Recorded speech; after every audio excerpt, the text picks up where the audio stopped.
जनता के बीच में पास हो रही मोदी की गारंटी। ग्रामांचल डिग्री कॉलेज में उमड़ा विशाल जनसैलाब।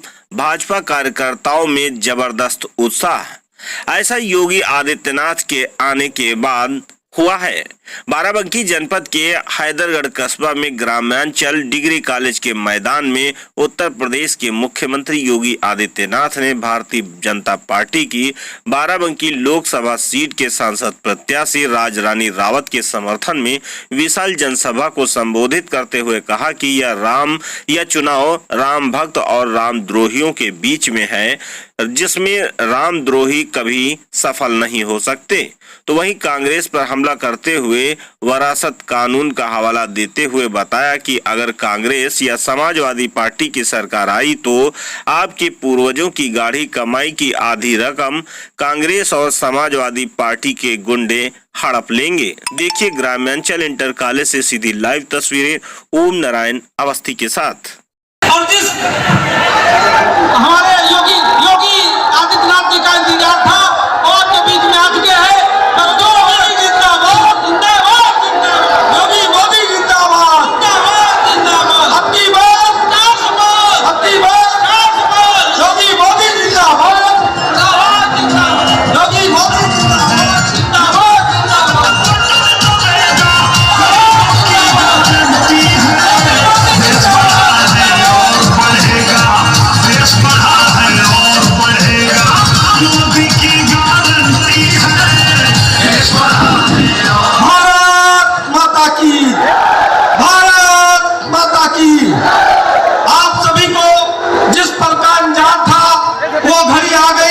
हम आग्रह करते हैं अपने माननीय जिला अध्यक्ष जी से, अपने माननीय क्षेत्रीय विधायक दिनेश रावत जी से, लोकसभा प्रभारी जी से, माननीय मंत्री जी से, अंकल जी से, वो उत्तर प्रदेश के यशस्वी मुख्यमंत्री आदरणीय योगी आदित्यनाथ जी को गला भेंट कर उनका स्वागत करें, अभिवादन करें, अभिनंदन करें। आप सब लोग तालियों की गड़गड़ाहट से स्वागत करें। अब हम बिना किसी भूमिका के आपके चहेते, आपके क्षेत्र के लोकप्रिय विधायक भारतीय जनता पार्टी के भविष्य दिनेश रावत को से आग्रह करते हैं कि आए चुनावी समर में लाकर हमारा मार्गदर्शन करें। भारत माता की, अवसानेश्वर महादेव की। आज बाबा अवसानेश्वर महादेव की पावन भूमि पर हिंदू हृदय सम्राट और भारत के भविष्य उत्तर की दिशा और दशा बदलने वाले ऐसे यशस्वी मुख्यमंत्री है माननीय योगी आदित्यनाथ जी। अपने मुख्यमंत्री कार्यकाल में हमारी विधानसभा और हमारे क्षेत्रवासियों को आशीर्वाद देने के लिए पहली बार आए हैं। उसके लिए मैं अपने सभी सम्मानित जनमानस की तरफ से उनका बहुत बहुत आभार व्यक्त करता हूँ और कोट कोट प्रणाम करता हूँ। हमारे मंच पर बैठे इस लोकसभा की प्रत्याशी माननीय राजरानी रावत जी, माननीय मंत्री जी, माननीय पूर्व विधायक बहना रावत जी, माननीय मंत्री अंगद जी, माननीय जिला अध्यक्ष जी और सहित सभी हमारे ब्लॉक प्रमुख साथी, सभी हमारे भारतीय जनता पार्टी के जिला पदाधिकारी, सभी जितने लोग बैठे हैं मंच पर, सभी लोगों ने बहुत मेहनत से इस व्यवस्था को दुरुस्त किया। यहाँ चेयरमैन और सुंदरलाल दादा के सुपुत्र पंचायत जी, सुशील पटेल जी, सुनील सिंह जी, नामदेव जी, सभी साथियों को मैं प्रणाम करता हूँ। और साथियों, जिस तरह से हमारे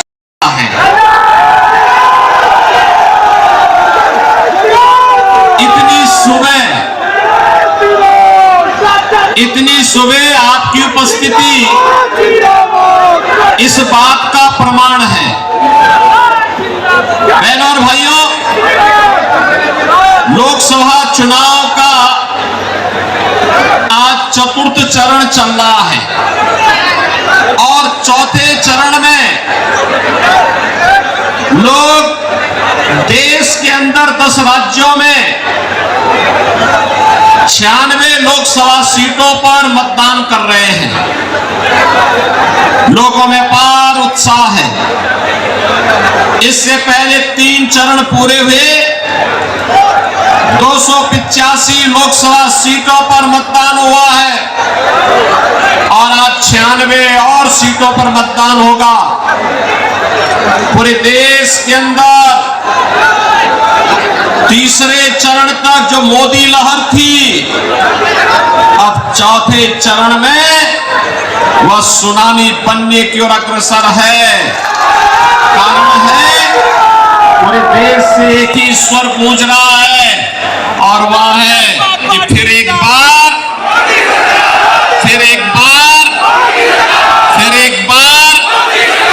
मोदी सरकार का जो स्वर गूंज रहा है, बहनों और भाइयों, ये वैसे नहीं है। इसके पीछे कारण है, क्योंकि आज नया भारत देश और दुनिया के अंदर हुए परिवर्तन का साक्षी है। हम देख रहे हैं दुनिया के अंदर हमारा सम्मान बढ़ा है, सीमाएं सुरक्षित हुई है, विकास के कार्य तीव्र गति से आगे बढ़े हैं, और गरीब कल्याणकारी योजनाओं ने नए रिकॉर्ड बनाए हैं। जो एक कांग्रेस के लोग, समाजवादी पार्टी के लोग बड़े बड़े दावे कर रहे हैं, इनके समय की सच्चाई यह है कि गरीब भूख से मरता था, किसान आत्महत्या करता था। बहनों और भाइयों, नौजवान पलायन करता था, और विकास के कार्य भ्रष्टाचार की भेड़ चढ़ जाते थे।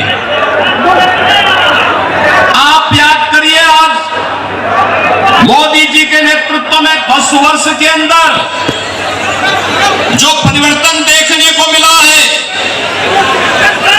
पिछले 4 वर्ष से 80 करोड़ लोग देश के अंदर फ्री में राशन की सुविधा का लाभ प्राप्त कर रहे हैं।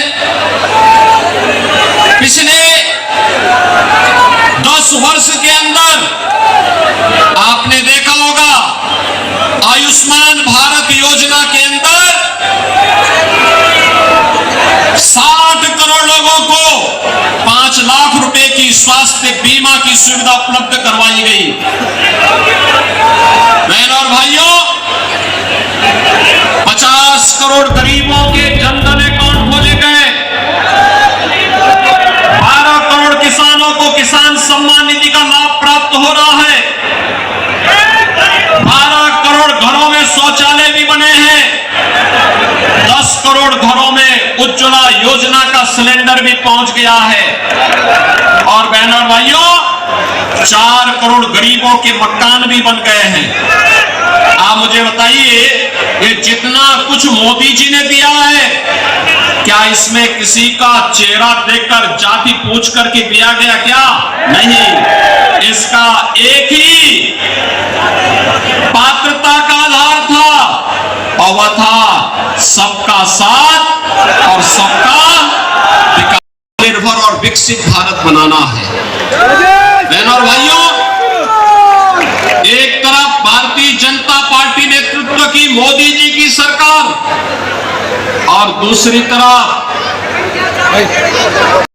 मैं आप सबका सिर झुकाकर आप सबका प्रणाम निवेदित करती हूँ, आप सबका स्वागत करती हूँ, आप सबका वंदन करती हूँ, आप सबका अभिनंदन करती हूँ। भारत के माननीय परम पूज्य महाराज जी का मैं अपनी तरफ से और आप सबकी तरफ से, पूरे जनपद के मतदाताओं की तरफ से आप सबका सिर झुकाकर माननीय महाराज जी का प्रणाम करती हूँ। और यहाँ पर हमारे सभी सम्मानित लोकप्रिय माननीय हमारे उत्तर प्रदेश सरकार के मंत्री माननीय सतीश शर्मा जी, सम्मानित भारतीय जनता पार्टी के जिला अध्यक्ष अरविंद मौर्य जी, विधानसभा के प्रभारी, लोकसभा के प्रभारी माननीय विनोद यादव जी, विनोद मिश्रा जी, सम्मानित सांसद माननीय भूपेंद्र सिंह रावत जी, सम्मानित विधायक इस क्षेत्र के लोकप्रिय जनप्रिय यशस्वी विधायक दिनेश रावत जी, मंच पर बैठे हुए सभी हमारे भारत माता की, भारत माता की।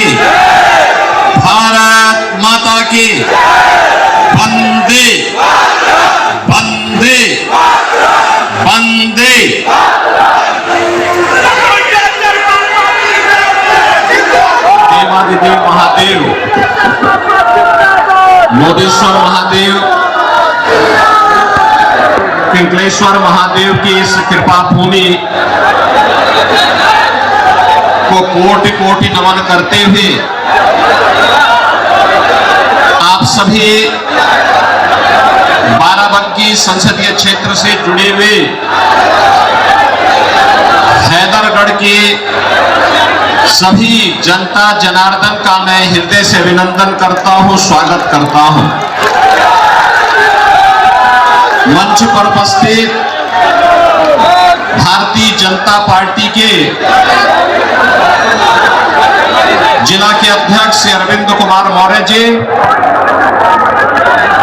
प्रदेश सरकार में मेरे साथ सहयोगी मंत्री श्री सतीश चंद्र शर्मा जी, सांसद बाराबंकी श्री उपेंद्र सिंह रावत जी, हैदरगढ़ के लोकप्रिय विधायक श्री दिनेश रावत जी, विधान परिषद सदस्य श्री अंगद सिंह जी, भारतीय जनता पार्टी के लोकप्रिय प्रत्याशी और दी उसके अनुसार अनुसूचित जाति जनजाति के यानी ओबीसी को मिलने वाले 27% आरक्षण को कमेटी ने कहा था कि मुसलमानों को इसमें से एक हिस्सा दे देना चाहिए, और तो भारतीय जनता पार्टी ने विरोध किया था, तब जाके रुका। फिर उसने प्रयास किया, राजेंद्र सच्चर की अध्यक्षता में एक कमेटी गठित की और उस कमेटी ने रिपोर्ट दी कि क्योंकि धार्मिक आधार पर आरक्षण बाबा साहब भीमराव अंबेडकर ने विरोध किया था, तो इस बार उन्होंने क्या शरारत की थी? इस बार शरारत की थी कि मुसलमानों की कुछ जाति को अनुसूचित जाति में शामिल कर देंगे। भारतीय जनता पार्टी ने इसका भी विरोध किया, कहा था कि अपने गरीब दलितों का, वंचितों का, पिछड़ी जाति के लोगों के हकों पर डकैती डालने की छूट हम कांग्रेस को नहीं देंगे।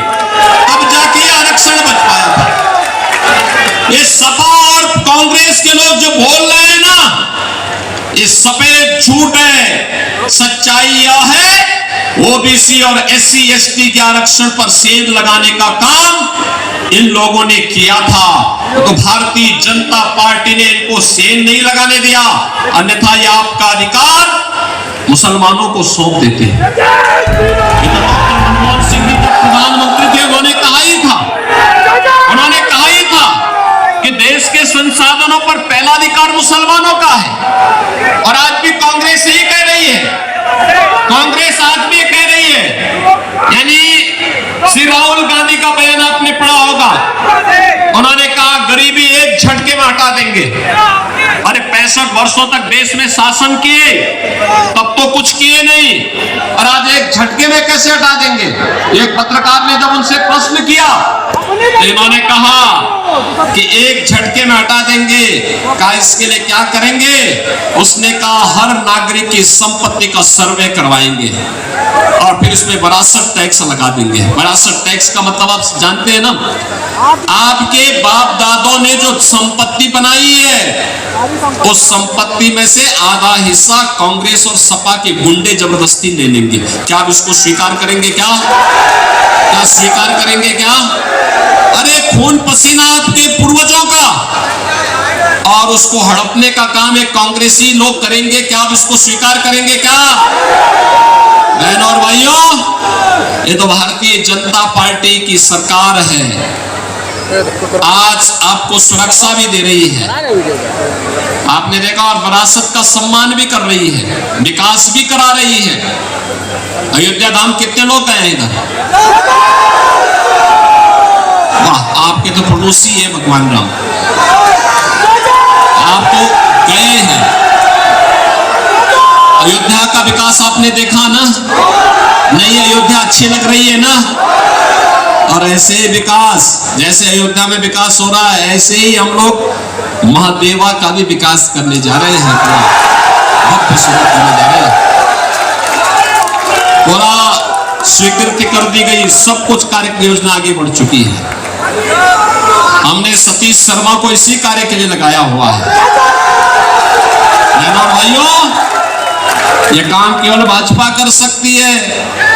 एक तरफ अपने आराध्य देवों के और महापुरुषों को सम्मान देने का काम, अयोध्या में रामलला विराजमान हुए हैं, घर घर में राम नाम का संकीर्तन है, तो दूसरी तरफ बड़े बड़े माफिया और अपराधियों का भी राम नाम सत्य है कि अपराधी साथ साथ निकल जाते हैं।